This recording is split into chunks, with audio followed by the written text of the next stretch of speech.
Hello, good morning and welcome to our channel. मैं doctor AP Maurya.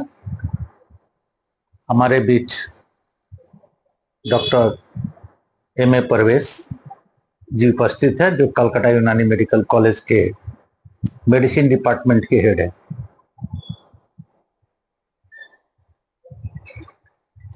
तो मैं इस क्लिनिक में उनसे कुछ जानकारी लेने की कोशिश कर रहा हूं। हो सकता है ये सबके काम आ जाए, और खास करके एक ऐसा रोग जो बहुत कॉमन है, जो जनरली बच्चों को परेशान करता रहता है और बच्चे भी परेशान रहते हैं इस रोग से। और इस रोग का नाम है एक्नी, जिसे हम लोग ब्रोनो भी कहते हैं।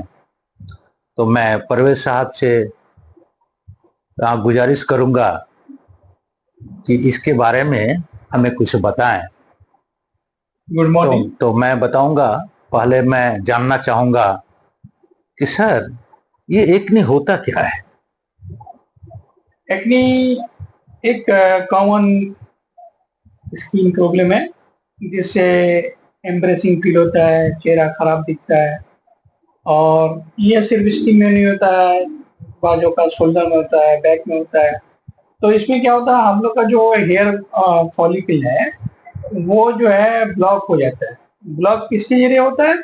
ये ब्लॉक होता है आपका जो एक सीबेसियस ग्लैंड से सीबम निकलता है, वो सीबम आके उसके फॉलिकल को ब्लॉक करता है। और उसके साथ साथ कुछ डेड सेल आके जो है ब्लॉक करने के नतीजे में वहां पे जो है प्रोपिनियम एक पी बैक्टीरिया जो है के लिए एक सुविधाजनक माहौल बन जाता है। और वहां पे फिर जो है ये क्लॉग होता है, क्लॉग के नतीजे में एक्नी प्रोड्यूस होता है। तो यह है इसका डेफिनेशन। उभार टाइप का भी होता है, इसका भी कई टाइप्स है, ब्लैक हेड, व्हाइट हेड, जिसको कॉमेडोन बोलते हैं। उसके बाद में फिर पिंपल, ये है, इसको पिंपल भी बोलते हैं, एक्नी भी बोलते हैं, ब्रोनो भी बोलते हैं, मुहासा भी बोलते हैं। ये सारे इसके सिनोनिम्स हैं। अच्छा अच्छा अच्छा अच्छा। अब सर, मैं थोड़ा जानने की कोशिश करूंगा कि आप ये बताइए सर, ये एक्चुअली होता क्या है और कैसे होता है और किस ग्रुप के लोगों को होता है? देखिए, ये तो इसका कई कारण है, और उस कारण में से जो है आमतौर पे ऐसा देखा जाता है कि यंग अडल्ट को यानी प्यूबर्टी के बाद स्टार्ट होता है। लेकिन ये किसी भी एज में हो सकता है, इसके लिए कोई ऐसा पाबंदी नहीं है। और इसके जो कॉजेज हैं, number one, excess production of sebum. Sebaceous gland से जो है वो ओवर एक्टिव होने की वजह से वहां पे बहुत ज्यादा जो है सीबम, सीबम में ऑयली सब्सटेंसेस है, वो आके उसके पोर को क्लॉग कर देता है, यानी ब्लॉक कर देता है। दूसरा है यानी क्लॉग हेयर फॉल, ये जो आके क्लॉग हेयर फॉल। तीसरा है एक बैक्टीरिया, जिस ये जो है ये जो प्रोडक्शन करता है, यहाँ पे बैक्टीरिया के लिए खुशगवार और सुइटेबल माहौल पैदा होता है। वो आपका जो है उस बैक्टीरिया का नाम प्रोपेनी बैक्टीरियम एक्नी, प्रोपेनी बैक्टीरियम एक्नी उसको कहते हैं। ये बैक्टीरिया जो है स्किन में जहाँ पे जो क्लॉग पोर्स है वहां पे मल्टीप्लाई होता है, और इसको जो है इसके नतीजे वहां पे इन्फ्लामेशन भी होता है और पस फॉर्मेशन भी होता है। और इसके अलावा जो है हार्मोनल चेंजेस, जो एक स्टेज होता है जहाँ पे जो है मेल और फीमेल में एंड्रोजन का जो है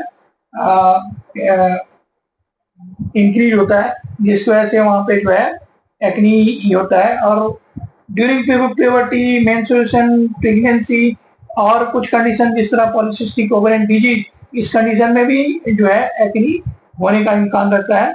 और डाइट एंड लाइफस्टाइल के गड़बड़ी की वजह से भी जो है एक्नी पैदा होता है, यानी हाई ग्लाइसेमिक फूड्स, उसके बाद में डायरी प्रोडक्ट ये वर्षन करते हैं, स्ट्रेस और लैक ऑफ स्लीप की वजह से भी जो है आपका एक्नी पैदा हो सकता है। और एक कारण जो है जेनेटिक, जेनेटिक में हर बीमारी में जेनेटिक का रोल है, तो उसी तरह यहाँ भी जेनेटिक जो है वो भी एक फैक्टर है। उसके बाद में स्किन केयर और कॉस्मेटिक, बाद लोग जो है बहुत लिप पोत देते हैं, जिसकी वजह से क्या होता है, पोर जो है क्लॉग हो जाता है। लोग उसके बाद में बहुत लोग जो है अपने आप को साफ सुथरा नहीं रखते हैं, साफ सुथरा न रखने की वजह से आपका जो है वहां पे एक्ने प्रोड्यूस होता है। और कुछ कुछ दवाएं हैं जिस तरह कॉर्टिकोस्टेरॉइड है, लिथियम है, और उसका बर्थ कंट्रोलिंग पिल है, ये भी ट्रिगर करता है। तो ये कुछ कॉजेस हैं जिसकी वजह से जो है एक्ने हो सकता है, ये कारण है। इसका सर क्या कुछ टाइप भी होता है क्या? जी, इसके जो है टाइप में से जो है एक होता है जो व्हाइट हेड, ब्लैक हेड, और इसमें जो है जो व्हाइट हेड होता है वो सुपरफिशियल होता है, और इसमें जो है मेन होता है पेप्यूल। पेप्यूल मीन्स उभार होता है, एलिवेटेड होता है, और उसमें अभी पस जमा नहीं है। पेप्यूल, पस्चूल, फिर उसके बाद में इसमें कुछ नोड यानी वो होता है, फिर सिस्टिक, ये इस तरह के आपके इसके टाइप्स हैं। तो ऐसा देखा जाता है कि एक्ने होने के बाद मुंह में दाग दाग आ जाता है, कुछ स्कियर्स आ जाता है जी। वो एक्चुअली उसका क्या कुछ उपाय है और क्यों होता है? जी, उपाय भी बताऊंगा, और ये इसको हम लोग बोलते हैं, ये एक्नी स्कार बोलते हैं। ये एक्नी स्कार एक परमानेंट गड्ढे टाइप का बन जाता है। ये कब होता है, जब हम लोग का जो एक्नी का लीजन है, जो जब एक्नी होता है वो जब हील होता है, तो उसके उस कंडीशन के बाद जो है वहां पे जिस तरह डिप्रेस हो जाता है, और वो स्कार जो है उसके भी कई वजूहत हैं। अब जो है जहां हम लोग का ये जो है एक्नी प्रोड्यूस होता है, एक्नी जो प्रोड्यूस होता है वहां पे क्या होता है, सीवियर इन्फ्लामेशन होता है। तो सीवियर इन्फ्लामेशन के नतीजे में जो है जो डीप एक्नी उसको बोलते हैं, वो नोड्यूल्स और सिस्ट वहां होता है, जो क्या करता है अंडरलाइन टिश्यू को डैमेज करता है। और ये भी जो है इसका एक कारण है कोलाजेन।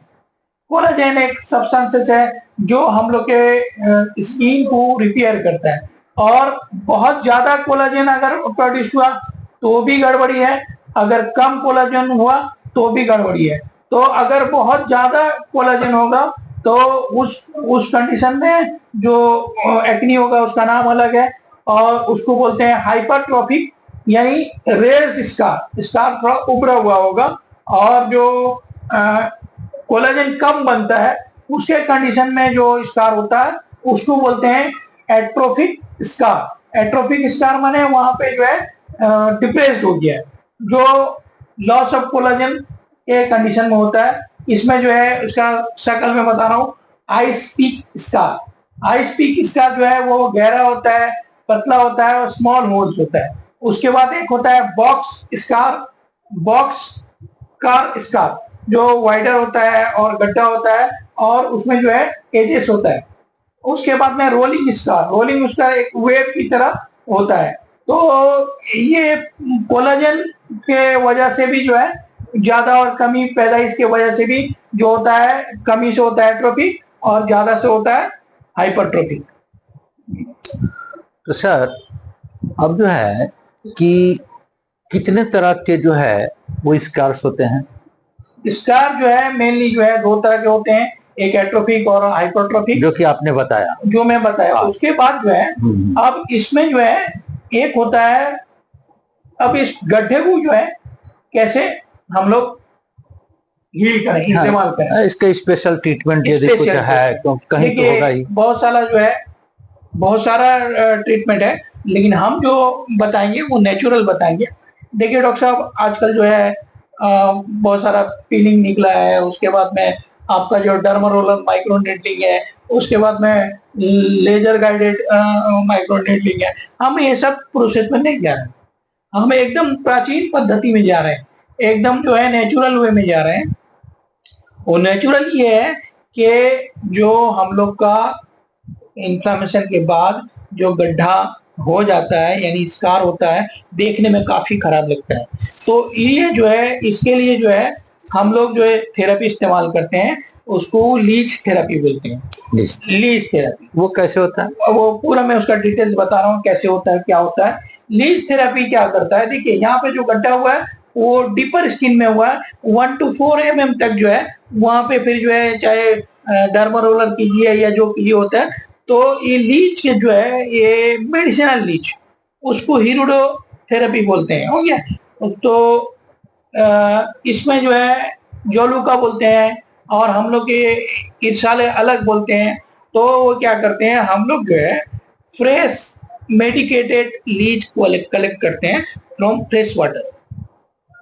तो उसको जो है पहले उसमें से सिलेक्ट करते हैं जो ज्यादा एक्टिव है, उसको हम लोग सिलेक्ट करते हैं। सिलेक्ट करने के पहले उसको जो है हल्का हल्दी पानी में छोड़ते हैं। तो हल्दी पानी में वो क्या होता है, वो अगर उसके कोई इंसेक्ट पहले से बाइट किया होगा, कुछ किया होगा, तो वो वोमिट कर लेता है। तो वो क्लींजिंग कराने के बाद फिर उसको हम लोग हल्का जोन माने लीजन जहाँ है, जहाँ स्कार है, वहां पे लगाते हैं। तो कभी कभी ये डायरेक्ट पकड़ता नहीं, ठीक है। और लीच का जो है वो एकदम मेन जो है खाना जो है वो आपका खून है।